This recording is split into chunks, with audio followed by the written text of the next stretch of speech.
During the 505th day of the war in Ukraine, the fighting was concentrated in these areas. In Bakhmut front, it is reported that Kadyrov's Chechen forces have recently suffered a heavy defeat during the battles near Klishivka.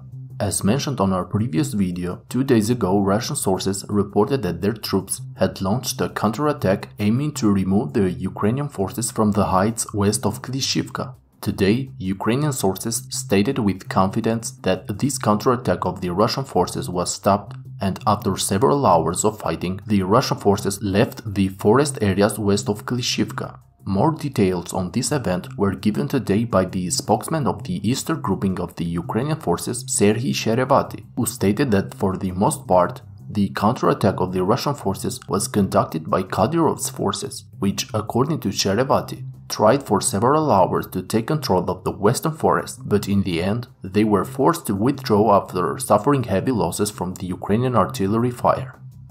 For the moment, it is reported that the Ukrainian army is returning to take control of these areas once again. In Zaporizhzhia front, it seems that the morale of the Russian forces has taken a serious blow after the resignation of the commander of the Russia's 58th Combined Arms Army, Major General Ivan Popov, who is reported to have resigned at the request of the Chief of the General Staff of the Russian Armed Forces, Valery Gerasimov. It is said that Popov was involved in the events of the Prigozhin's Wagner uprising, and for this reason he was punished by the Russian leadership. On the Russian Telegram channels, it is said that Popov enjoys a massive support from his soldiers who were greatly demoralized by the news. Members of the Russian forces on the ground, in their public letters published in Telegram, described the situation as being very demoralizing and demanded the immediate return of General Popov. Regarding the situation on the ground, no major changes are reported. Ukrainian forces continue to hold the positions taken 48 hours ago, and neither side seem to have advanced today. In the Vremivka front, fighting continues in two main directions, on the Staromayorsk-Novodonetsk line as well as north of Pryutne. As we reported in the previous video, Russian sources announced that the Ukrainian forces, after solidifying their control in the forest areas north of Pryutne, would launch an attack and try to take control of the village.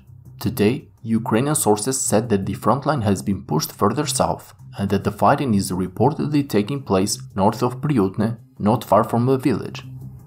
It remains to be seen if the prediction of the Russian sources about the pincer move of the Ukrainian forces will be accurate, or rather the Ukrainians will continue to advance towards Pryutne only from the north. In Kherson front, Ukrainian forces are still present at the Dachi bridgehead.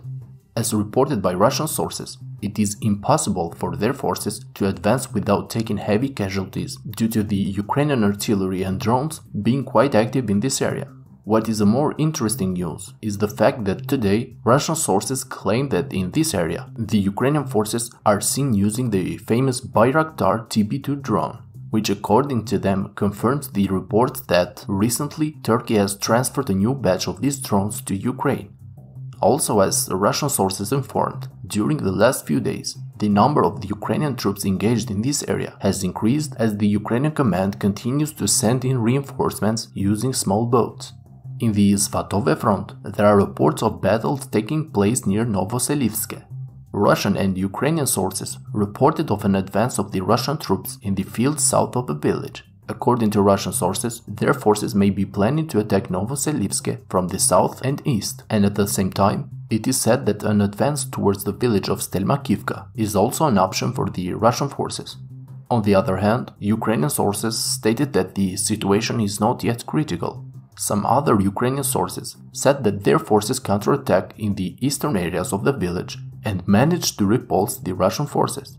That's all for today's video. Please don't forget to help the channel grow by liking the video and subscribing, and also for those who want to support the channel, you can visit my Patreon page. Thank you.